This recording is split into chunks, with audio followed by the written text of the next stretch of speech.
کبھی یہ سوچا ہے کہ ہم پوری دنیا کو سمجھے بغیر صرف چند لوگوں سے بات کر کے انسانی تجربات کی گہرائی تک کیسے پہنچ سکتے ہیں؟ یہی تو جادو ہے کوالٹیٹیو ریسرچ کی سیمپلنگ کا۔ آج ہم اسی دلچسپ موضوع کو سمجھیں گے اور دیکھیں گے کہ پیچیدہ انسانی کہانیوں کو جاننے کے لیے صحیح لوگوں کا انتخاب آخر کیا کیسے جاتا ہے۔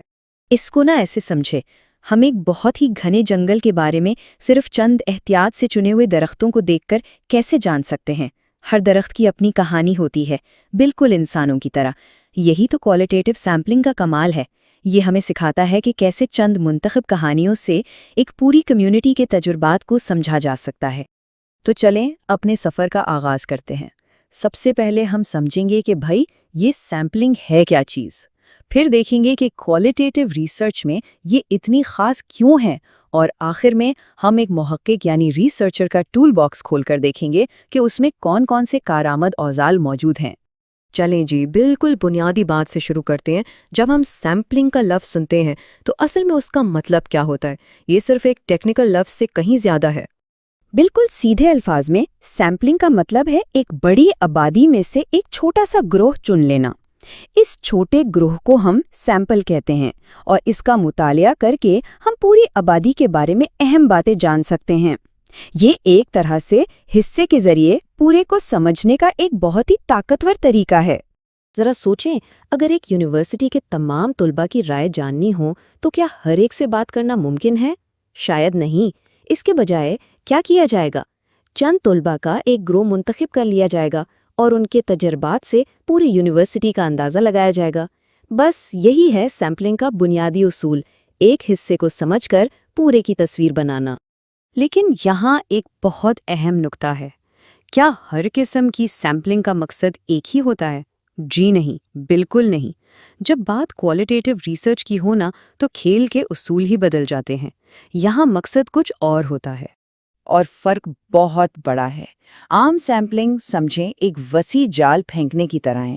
امید یہ ہوتی ہے کہ آبادی کا ایک نمائندہ حصہ پکڑا جائے، لیکن کوالٹیٹیو سیمپلنگ ایک ماہر کی طرح ہوتی ہے جو جان بوجھ کر ایسے معلومات سے بھرپور لوگوں کو چنتی ہے جن کی کہانیاں سب سے زیادہ گہری اور معنی خیز ہوں۔ یہاں مقصد گنتی کرنا نہیں ہے بلکہ گہرائی میں اترنا ہے۔ تو آئیے اب اس ٹول باکس کو کھولتے ہیں۔ سب سے پہلے وہ اوزار ہیں جو حکمت عملی سے انتخاب کرنے میں مدد دیتے ہیں۔ یہ وہ طریقے ہیں جن میں محقق جان بوجھ کر کسی خاص مقصد کے تحت لوگوں کا انتخاب کرتا ہے۔ ہمارا پہلا ٹول ہے پرپس فل سیمپلنگ۔ جیسا کہ نام سے ہی ظاہر ہے، یہاں ہر انتخاب کا ایک مقصد ہوتا ہے۔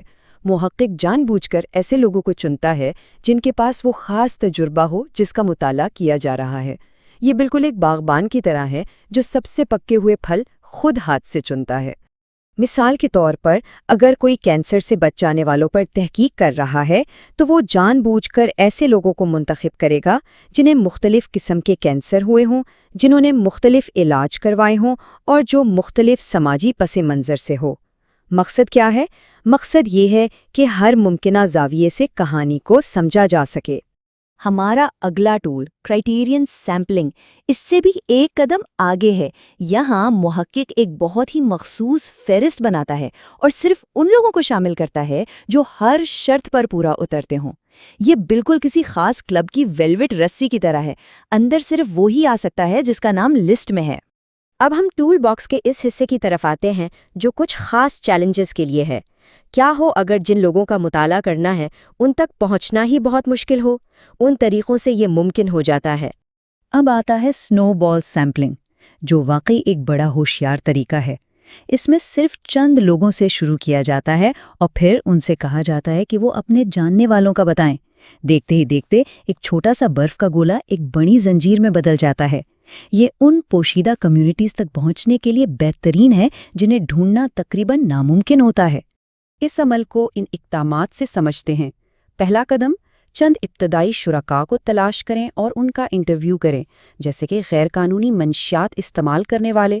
دوسرا قدم، ان سے کہیں کہ وہ اپنے سوشل نیٹ ورک میں دوسروں کا حوالہ دیں۔ اور تیسرا قدم، بس اس زنجیر کی پیروی کرتے ہوئے اپنے سیمپل کو بڑھاتے جائیں۔ اچھا جی، اگلا ٹول ہے تھیوریٹیکل سیمپلنگ، جو ایک طرح سے تحقیق کا GPS ہے۔ یہاں پہلے سے سب کچھ طے نہیں ہوتا، بلکہ ڈیٹا کو راستہ دکھانے دیا جاتا ہے۔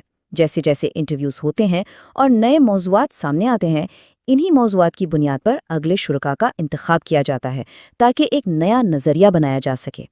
جیسے کہ اگر کیریئر بدلنے والے لوگوں پر تحقیق ہو رہی ہو اور ابتدائی انٹرویوز میں بار بار ناکامی کا خوف ایک اہم موضوع بن کر ابھرتا ہے، تو پھر خاص طور پر کسی ایسے شخص کو تلاش کیا جائے گا جو اس خوف پر قابو پا چکا ہو۔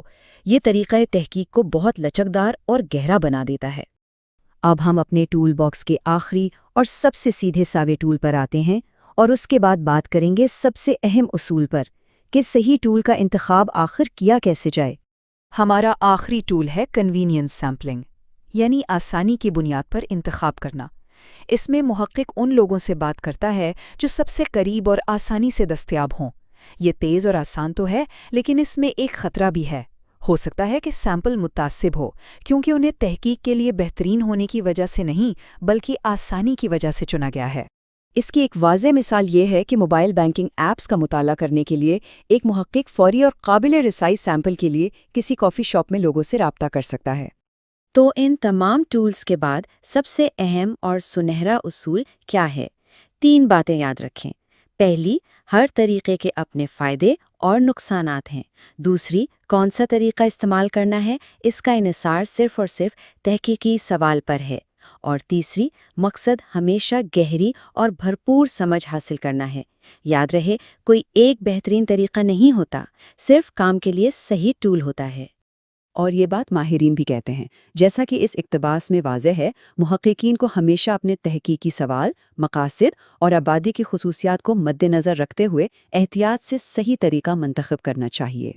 تو اب جب کہ یہ ٹول باکس ہمارے سامنے کھلا ہے، ذرا سوچیں، ہمارے آس پاس ایسی کون سی کہانیاں ہیں جو سنے جانے کے انتظار میں ہیں؟ یہ طریقے صرف اوزار نہیں، بلکہ ان انسانی تجربات کے دروازے کھولنے کی وہ چابیاں ہیں جو اکثر ہماری نظروں سے اوجھل رہتے ہیں۔